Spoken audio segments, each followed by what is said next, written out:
Imagine if you had a friend that was always critical of everything you did. This friend criticizes everything. They're always telling you all kinds of negative stuff. You're too fat. You're too skinny. You talk too much. You don't talk enough. You're doing that. You can't do that. Are you dumb? She makes you lose confidence right before the really important meeting or talk. She points out your flaws and asks you why you're even attempting to do great things when you can't even do one thing properly. If you had a friend like that, you would get rid of that person, right? You would never, ever talk to your friends, your family, your partners, your children, your neighbors, heck, even perfect strangers. You would never talk to them that way. Nor would you even accept this sort of criticism or manner of talking from your own friends. So why do you find it acceptable to do it to yourself? This type of negative self-talk is damaging to your self-confidence, your self-worth, and your self-esteem. Negative self-talk will sabotage your success if you let it. Being able to get past the inner critic is essential if you want to grow your business or do anything else that requires risk in your life. It's tough, but it's a skill that can be learned. In this episode, I'm going to show you 5 ways to silence your inner critic and succeed. Let's go!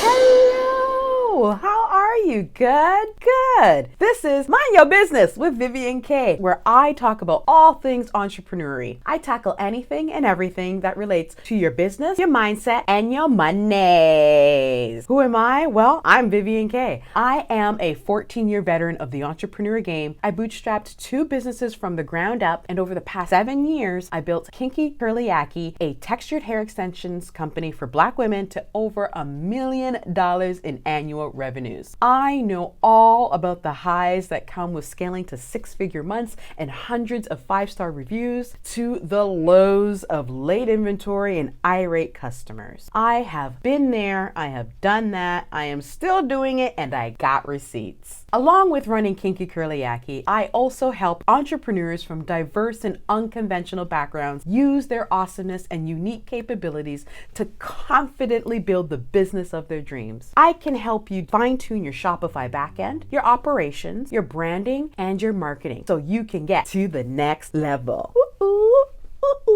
In today's episode, I'm going to show you 5 ways that you can silence your inner critic and succeed at business, at work, and at life. You see, the goal of the inner critic is to keep us safe and warm. So the inner critic forces her way into our thoughts, and she comes in and replaces excitement with doubt and confidence with fear. While the inner critic can be helpful in some instances, like jumping off a bridge with no bungee cord, or running around with scissors, or even buying that dress you know is not flattering, 99% of our decisions aren't life-threatening. So as a result, the inner critic holds us back from reaching our fullest potential. In order to overcome your inner critic, you have to put this chick in her place and tell her who's boss. Yeah, let's get into it. The first step to silencing that inner critic is to recognize when it's talking. Who is that inner critic? Believe it or not, you were not born with one inside your head. This is a voice from one of the formative periods in your life. So it could be your mother, it could be a teacher, it could be a romantic partner, or even a boss. They said something that stuck with you and has now become the voice of all negative things in your head. What you need to understand is that the criticism that you got for talking too much when you were in grade 3 is not relevant today, or it's not even accurate. Today, your voice does matter. The memory of Mrs. Smith telling you to pipe down in grade 3 has nothing to do with what you need to ask for on the job or in a relationship. Recognize the voice of that inner critic and Marie Kondo that.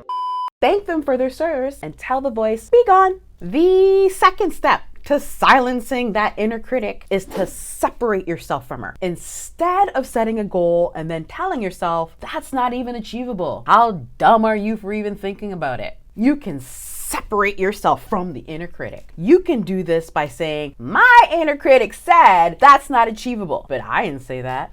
When you make the inner critic a separate person, they sound ridiculous, right? Just like if someone had said that to you, you can think, well, they're entitled to their opinion, and like everyone else, they can keep their thoughts to themselves. If you need help separating the inner critic, give it a name. I'm going to call mine Karen. Sorry to all the Karens out there that I may know.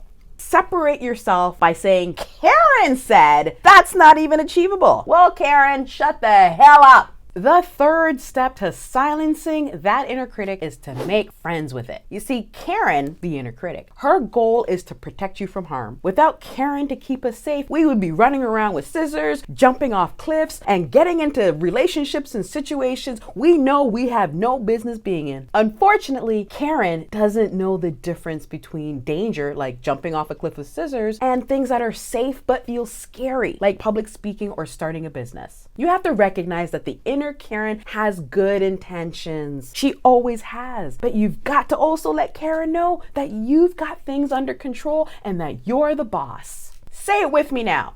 Karen, I'm the boss. The fourth step to silencing your inner Karen is to question her. One of the biggest mistakes we make is that we assume that everything Karen is saying is true. Most of the time, it's fake news, Karen. Let's say you have a fear of public speaking. The likelihood of you tripping up the stairs in your heels, tumbling into the speakers, then falling off the stage and displaying all your goods for the audience before being wheeled out on a stretcher is not likely. You gotta be like, really, Karen? Sometimes you have to second guess and question what Karen is saying for accuracy. If that's what your inner critic is trying to hype you up to do, then you just say, Karen, thanks for the lookout, but I'm going to wear flats, and that will decrease the odds of that worst case scenario from happening. The fifth and final step to silencing that inner critic is to just say no. No. No! No, no, no, no, no, no, no, no. Once you recognize that inner Karen, you can just choose not to listen to her. Just like that. Not listening to you, Karen. Just as you would cut off a nasty friend who would say this stuff out loud to you, you can psychologically brush that Karen out of your mind. All you gotta do is Marie Kondo her ass and thank her for her service. And then tell her, I'm done with your nonsense. You can go bother someone else. Anyone else, just not me. Bye-bye, Karen. Bye, Karen. It was nice to see you. Oh my God, bye. So there you have it. The 5 ways to silence your inner critic. Recognizing their voice, separating the voice, becoming buddies with the voice, questioning the voice, and just saying no to the voice. Stop buying into all the awful statements and letting it thrive in your mind. Tell your inner critic to take a chill pill, and I guarantee that you will start to succeed in your business, in your work, and in life. Thank you ever so much for watching Mind Your Business with Vivian Kaye, the weekly series where I talk about all things entrepreneurial. Every Friday, I drop a new episode, and I tackle anything and everything getting in the way of your business, your mindset, and say it with me, your monies. Like, comment, share, subscribe, all that stuff that YouTubers say.